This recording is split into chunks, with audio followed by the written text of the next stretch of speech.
cikgu ulang balik untuk ciri-ciri alkohol ni lah, ciri-ciri alkohol sebab cikgu ada bagi penerangan salah sikit.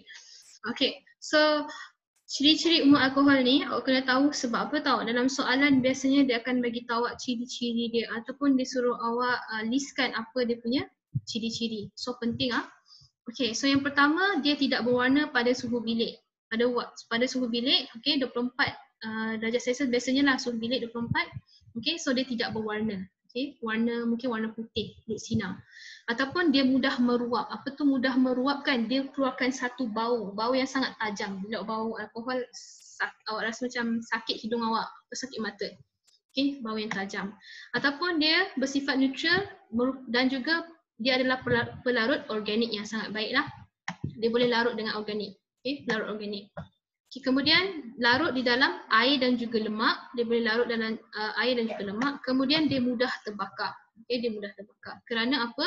Sebab alkohol bila dia bercampur dengan oksigen, okay, dia menyebabkan kebakaran dan dia akan mengeluarkan karbon dioksida dan juga air lah. Okay, dan juga air. Okay, hari tu cikgu beritahu awak ester ni kan? Bukan ester. Ester ni apa? Okay, ester ni bertindak balas asid organik untuk menghasilkan ester. So maksud dia, alkohol campur dengan asid organik. Okay, asid organik. Okay, dan dia akan tukar jadi ester dan juga air. Okay, ester ni biasanya kita ambil sebagai inilah daripada buah-buahan. That's why kalau awak tahu perfume kan, perfume biasanya ada bau buah, betul? So itu disebabkan oleh inilah ester. Ataupun daripada perasa makanan pun daripada ester juga. Okay, perasa ester. Okay, ini untuk mengkaji ciri-ciri alkohol lah. Cikgu tak payah explain sebab ini eksperimen ni jarang sikit lah. Okay, jarang untuk keluar. Okay, ataupun ada yang tak tahu, awak boleh bagi tahu cikgu boleh tanya cikgu Okay, so cikgu skip yang ni. Sebab bab ni banyak sangat. Okay, bab ni sangat banyak. Cuma bab ni awak kena rajin membaca. Daripada baca tu awak faham. Okay, sebab soalan sains, cikgu perasan, dia sebiji dengan nota awak. So dia akan keluar apa yang nota ataupun buku teks awak ada apa dalam maklumat dalam tu. So dia sebiji keluar dalam exam. Okay, dia tak tanya benda yang lain lah setakat ni. Okay. Sebab tahun lepas awak punya senior cikgu ajar, diorang cakap SPM diorang keluar sebiji juga dalam buku.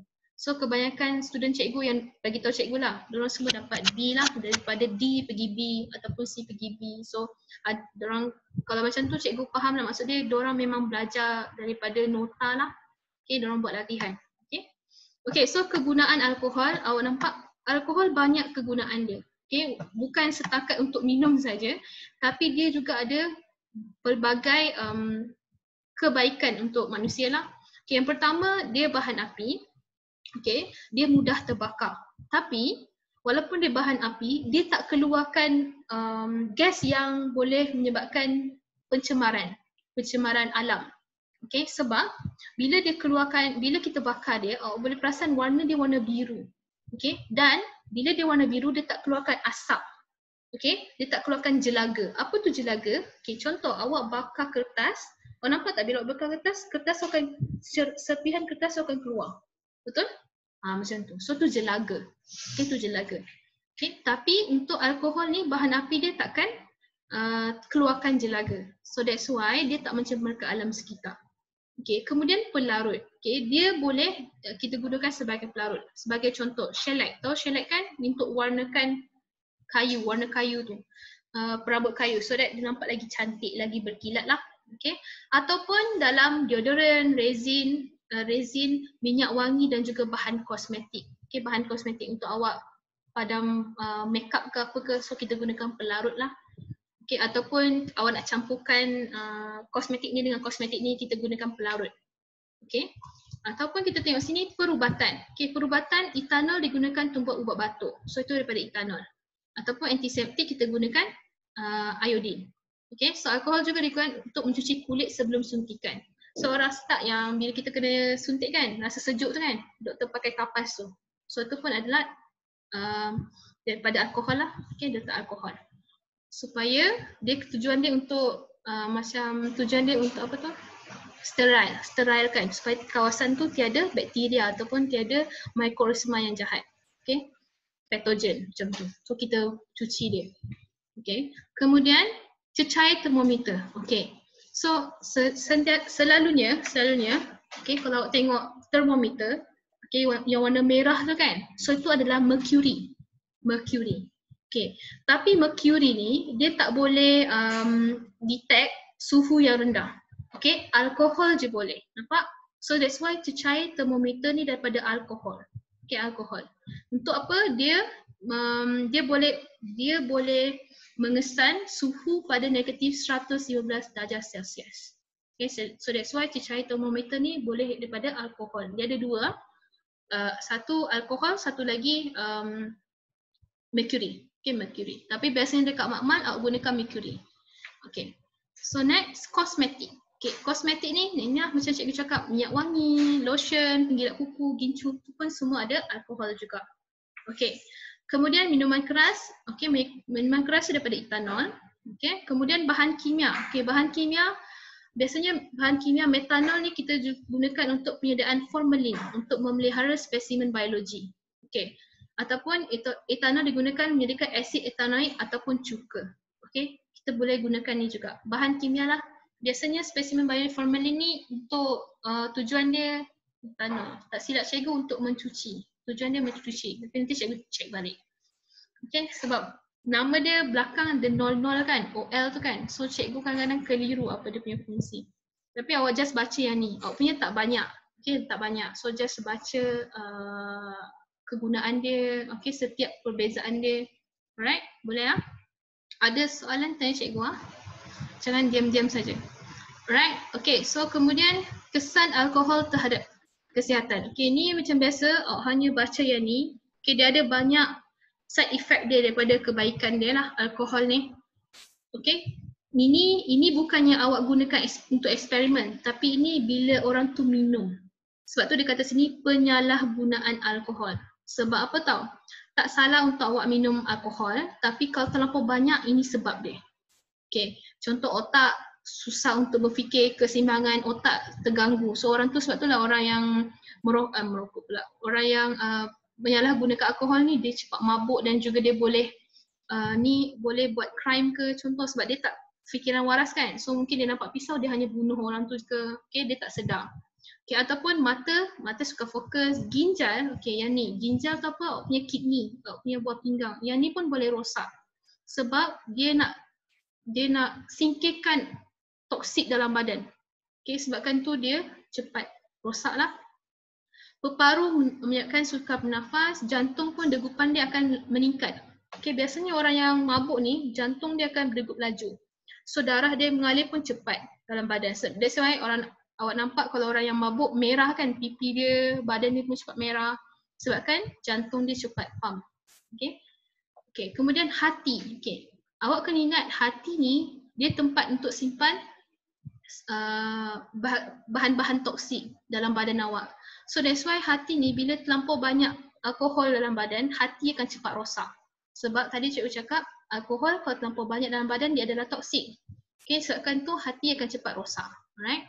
Kaki pun kurang dia rasa lah, dia tak boleh rasa di masa dia berjalan ataupun perut dia akan menghakis. So perut dia akan cepat nipis. Okay, nipis dan dapat ni lah ulcer. Okay. Okay, dan juga contohlah ibu tu, okay, seorang ibu tu adalah alkoholik ataupun penyalahgunaan alkohol, dia minum alkohol dengan banyak. Okay, disebabkan tu anak dalam kandungan, jika ibu tu mengandung, anak dia boleh dapat ni, sindrom fetal alcohol. Okay, so bayi tu akan mengalami apa? Kepala dan otak dia akan jadi kecil, muka dia abnormal dan juga ada masalah pertumbuhan yang terbantut lah. Okay, so that's why doktor selalu sarankan kalau ibu tu mengandung, tak boleh minum alkohol sebab nanti anak dia akan dapat penyakit ni. Okay. Okay. So kemudian kita pergi kepada lemak dan juga kesan. Okay. So lemak ada lemak adalah sebahagian organik. Kenapa? Sebab dia ada unsur ni, karbon, hidrogen dan juga oksigen. Okay. Dan juga lemak ialah ester semula jadi. Nampak? Ester semula jadi yang terbentuk daripada alkohol dan juga asid organik. Untuk awak hasilkan lemak, contoh keju ataupun sebagainya, mentega, kita perlukan asid organik, okay, untuk buat untuk lakukan. So that's why dia adalah ester semula jadi. Okay. Ataupun lemak akan yang berbentuk cair akan kita kenali sebagai minyak. Okay, minyak. Okay. Biasanya lemak ni kita boleh dapatkan dua. Satu daripada haiwan, satu daripada tumbuhan. So that's why kita boleh nampak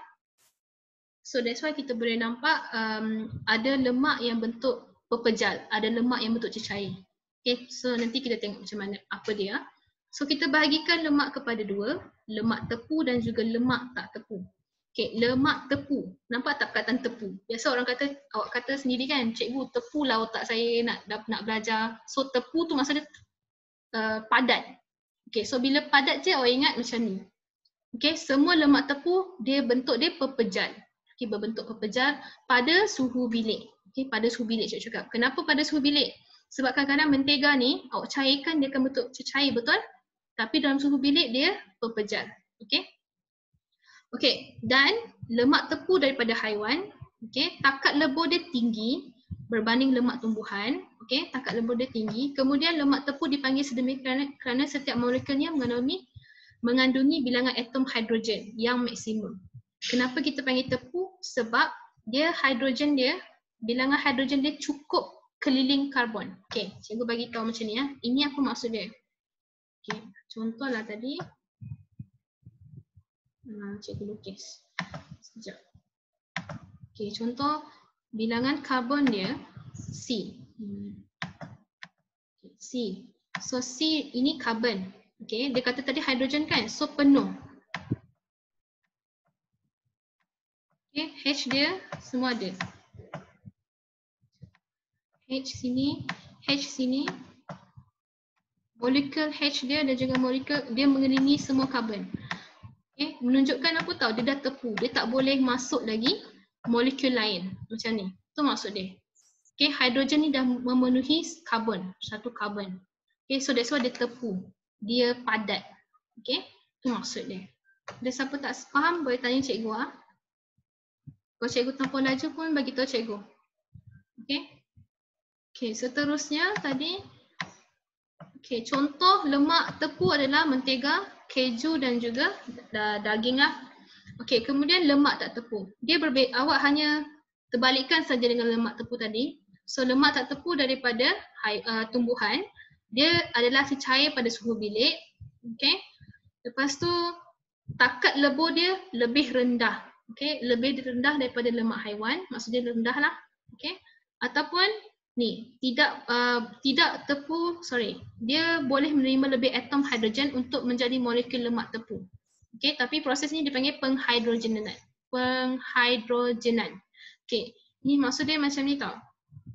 Tadi kan cikgu cakap untuk lemak tepu, karbon keliling dia hidrogen ada, betul. Tapi lemak tak tepu ni, okay, disebabkan kenapa dia tak tepu? Kerana, okay, sekejap, saya tunjuk. Okay, contohlah tadi karbon. Okay. Ini molekul tau, untuk membuatkan satu benda mesti ada molekul. Okay, so contoh dia ada sini apa dalam bahasa Melayu cikgu pun dia ada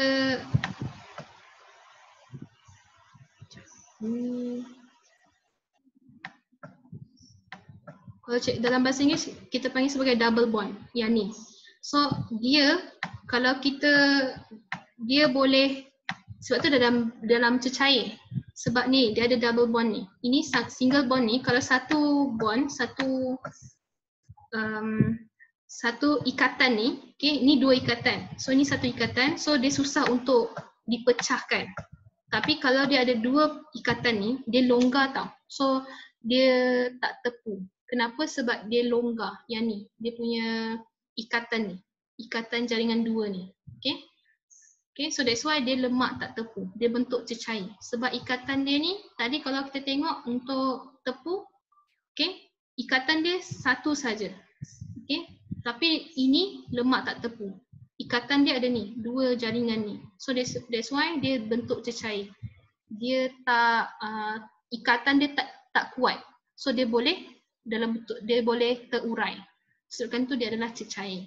Okay, lemak tak tepu cecair. Tapi yang ni penghidrogenan ni, maksudnya kita gunakan proses ni untuk tukarkan jaringan dua ni kepada satu saja. Macam tu. Itu maksud dia penghidrogenan. So lemak tak terpu ni boleh tukar kepada bentuk bentuk pepejal. Sebagai contohnya kan, margarine. Margarine bukan lemak tepu, dia lemak tak tepu. Tapi kita gunakan penghidrogenan ni, so dia jadi macam bentuk pepejal dalam suhu bilik. Itu maksud cikgu. Okey? Boleh? Okey teruskan. Kalau korang diam, cikgu anggap korang faham Sebab tadi cikgu kata tanya soalan bila ada apa-apa. Okey contoh lemak tak tepu ni lah, minyak kelapa sawit, minyak zaitun, so minyak jagung, so ni semua daripada minyak sayuran. Okey, ni proses penghidrogenan untuk tujuan dia tahan lama lah, lebih lama. Alright, so ni lemak tepu dan juga lemak tak tepu. Okey, ni perbezaan dia. Nanti awak tengok baca balik. Okey, boleh? Okey, disebabkan tu lah kan, lagi satu cikgu tambah, lemak tak tepu ni biasanya orang nak diet, dia gunakan lemak tak tepu, minyak sayuran. Sebab apa? Dia kurang kolesterol.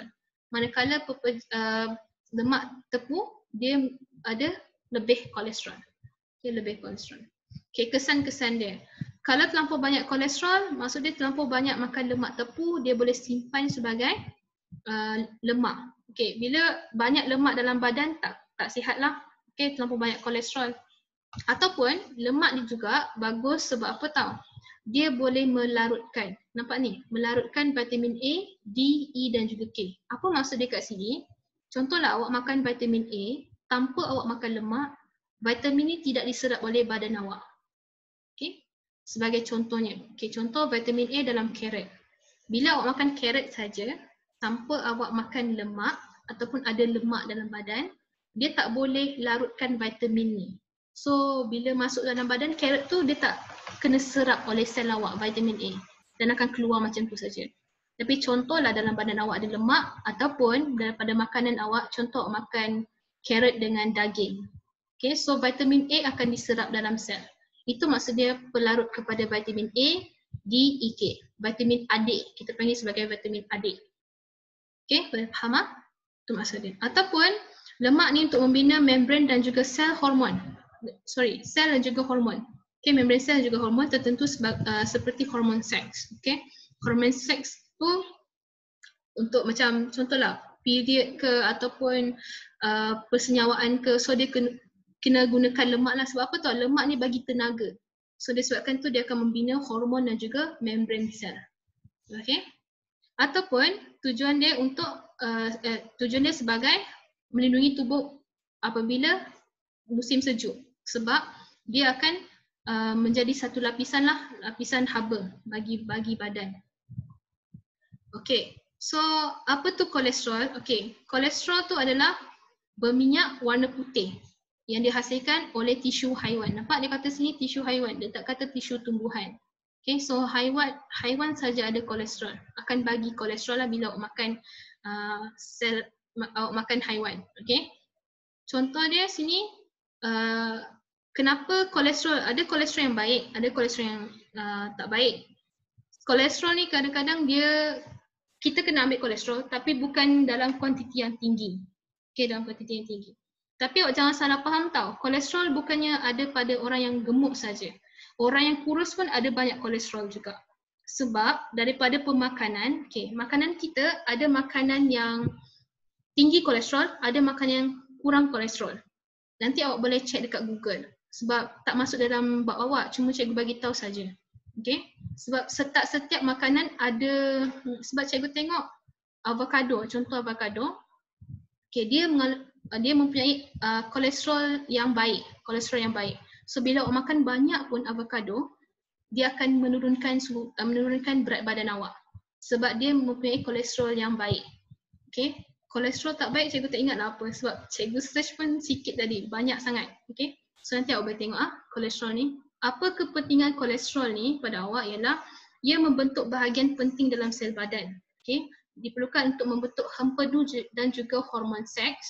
Okay, dan juga membantu sel kecil menyerap usus kecil menyerap lemak, vitamin dan juga mineral.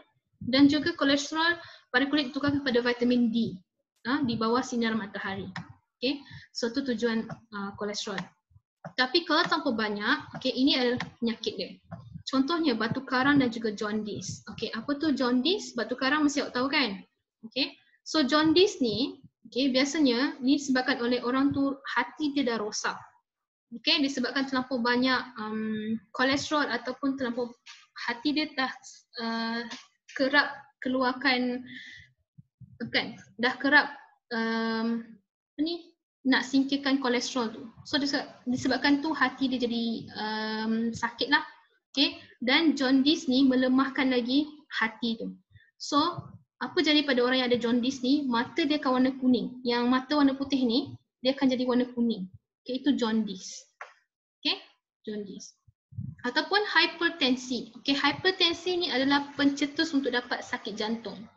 Hipertensi ni disebabkan apa tau? Dinding arteri tu dah penuh dengan kolesterol. So darah nak lalu sempit. Disebabkan tu dia jadi hipertensi ataupun darah tinggi lah, kita bisa sebagai darah tinggi. Ataupun arteriosclerosis. Okay, yang ni pun adalah disebabkan arteri dia, nampak tak, arteri yang normal yang ni. Okay, arteri yang normal yang ni. Tapi bila ada kolesterol macam ni, so disebabkan tu darah sekat, susah nak lalu. Okay, apa beza hipertensi dengan arteriosclerosis? Hipertensi ni dia lebih kurang lah, tapi arteriosclerosis ni berlaku dekat arteri. Okay, arteri. Arteri ni kenapa penting? Sebab arteri ni bawa gas oksigen. Okay, so sebabkan tu orang ni boleh menghadapi sakit jantung lah, arteriosclerosis. Okay, ataupun lagi satu pula trombosis, stroke dan juga serangan jantung. Okay, so trombosis ni darah beku. Dia apa sana? Contohlah bila darah tersekat dekat, contoh dekat ni laluan darah, nampak tak arteri yang normal? Okay, contohlah ni salur darah awak yang normal. Tapi disebabkan kolesterol ni dah sumbat dekat sini, so lama kelamaan darah tu akan tersekat. Okay, secara tak langsung darah tu akan jadi darah beku. Okay, bila dah jadi satu ketulan darah beku, dia boleh tolak ke otak. Okay, daripada otak dia boleh dapat stroke. Ataupun ketulan darah tu, darah beku tu, dia mungkin dia dah lalu ke jantung. So disebabkan tu jantung dia block, tersekat. So boleh dapat serangan jantung. Okay, trombosis lah. Okay, dia bahaya. Dia boleh kepada stroke dan kepada serangan jantung. Itu trombosis. Okay, boleh faham? So setakat ni cikgu explain tentang lemak tepu, lemak tak tepu, alkohol. Ada apa-apa soalan? Awak boleh komen. Cikgu. Cikgu buka suara.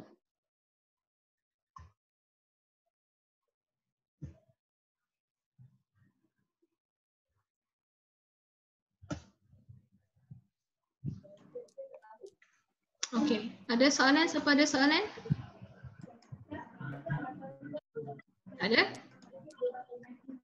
Siapa ada soalan tanya cikgu dekat chat ah. Cikgu akan mute balik.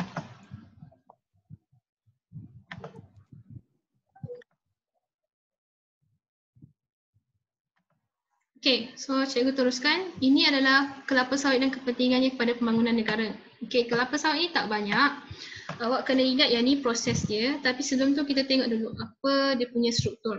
Okey, so sini dia ada 3 yang paling penting lah tempat struktur buah dia. Yang pertama adalah bahagian sabut. Bahagian sabut ni di mana kita dapat minyak kelapa sawit yang paling banyak lah. Okey, yang ni, sabut yang ni. Okey, warna kuning ni. Kemudian isi rong ataupun kita panggil sebagai kernel mengandungi minyak yang bermutu tinggi. Untuk dapatkan minyak ni kita ambil kat sini isi rong ni. Okay, dia lagi bermutu tinggi pada sabut lah. Okay, tapi kandungan untuk dapatkan minyak yang banyak adalah kat sabut. Okay, dan juga tempurung dia tidak mengandungi minyak lah. Ini tempurung dia tak ada minyak. Dia hanya lapisan untuk melindungi saja isi dia.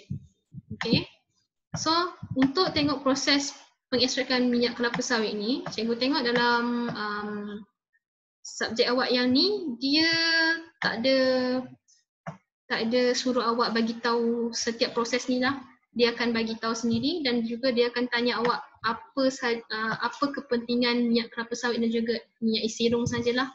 So itu saja awak kena tahu. Okey, tapi kita tengok dulu macam mana penghasilan dia.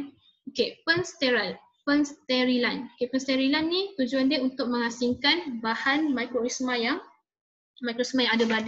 berada pada sabut ataupun kelapa sawit itulah. Okey, so dia akan bersihkan kelapa sawit tu dan juga dia akan steam panas pada tekanan tinggi. So maksud dia macam rebus. Okey, dia steamkan, keluarkan steam, dia panaskan untuk lembutkan juga buah kelapa sawit tu dan juga dia punya tandan. Okey, tandan dia. Supaya nanti ni penanggalan ni dia boleh tanggal daripada dia punya tandan. Okey, so kita ambil buah dia saja. Okey, so nanti pencernaan. So dekat sini dia akan hancurkan buah kelapa sawit tu dan dapat 50% minyak. Okey, minyak. So nanti dia akan asingkan pula buah tu kepada satu minyak kelapa sawit, satu lagi minyak isirung. Tadi kan cikgu cakap minyak isirung lagi tinggi kualiti dia. Okey, tinggi lagi kualiti dia. Kemudian yang ni minyak kelapa sawit daripada sabut dia, disokap. Okey. Kemudian yang ni kita seterusnya yang ni dah habis dah. Itu saja. Dah extract, kita ambil saja tentu. Tapi untuk minyak kelapa sawit ni kita akan tapis lagi sebab apa? Kan sabut kan. So kita kena buang dia punya bahan-bahan asing tu lah. Okey, kemudian kita tulingkan. Tulingkan ni apa? Kita buang sebarang bau, asid sebab kalau bau minyak bau busuk sikit kan. So kita buang bau-bau yang kita tak nak tu dan juga kita akan campur dengan asid lah. Okey, tujuan dia. Okey, kemudian kita salurkan melalui karbon aktif untuk dinyah warna. Okey, hasilnya minyak kelapa sawit yang tulen diperolehi. Dinyah warna ni mungkin nak kurangkan warna pekat asli dia. Okey. Ataupun untuk kurangkan dia punya bahan dalam tu. Okey, itu maksud dia dinyah warna. Okey, kegunaan dia macam ni kalau awak tengok. Okey, ni semua adalah hasil daripada minyak kelapa sawit lah. Okey, yang ni. Ingat tak tadi cikgu cakap paras kolesterol berbahaya LDL. Nanti awak cuba check dekat Google. Ini maksud cikgu tadi tu. Ada kolesterol yang berbahaya, ada kolesterol yang baik. Okey. So tak semua makanan kolesterol yang baik, ada kolesterol yang jahat. Okey, berbahayalah kalau awak makan. Tapi untuk minyak kelapa sawit ni dia kaya dengan vitamin A dan juga E. Okey, tujuan dia untuk antioksidan. Okay, apa tu antioksidan? Dia menurunkan kesan negatif daripada radikal bebas. Okay, maksud dia antioksidan ni boleh menyebabkan kulit awak lagi cantik, muda. Okay, lagi satu pula untuk tujuan dia yang ni. Vitamin A, vitamin E ni, satu vitamin A untuk mengelakkan rabun. Okay, ataupun vitamin E untuk mengelakkan kerosakan sel. Okay, that's why antioksidan tu penting lah. Okay, ataupun ada kajian kata dia ada beta karotina. Okay, beta karotina ni dia untuk lawan kanser. Okay, lawan kanser. Okay, tadi cikgu dah cakap okay, kepentingan dia ni untuk pembangunan ini cikgu rasa korang boleh baca sendiri. Okay, ini pun adalah, ini kena hafal lah sebab ada soalan dia akan tanya awak industri mana yang membuat penyelidikan ataupun pembangunan kepada kelapa sawit ni. Okay, macam tu. Right. Tapi cikgu rasa mesti korang dah pernah dengar kan MPOB ni. MPOB paling famous sebab apa? Minyak masak awak semua daripada MPOB. Okay.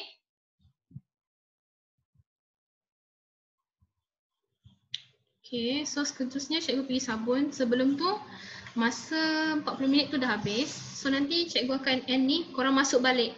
Okay, korang masuk balik ah. Jangan tak masuk. 9 orang kan tadi? 10 orang. So nanti 10 orang pun kena masuk balik ah.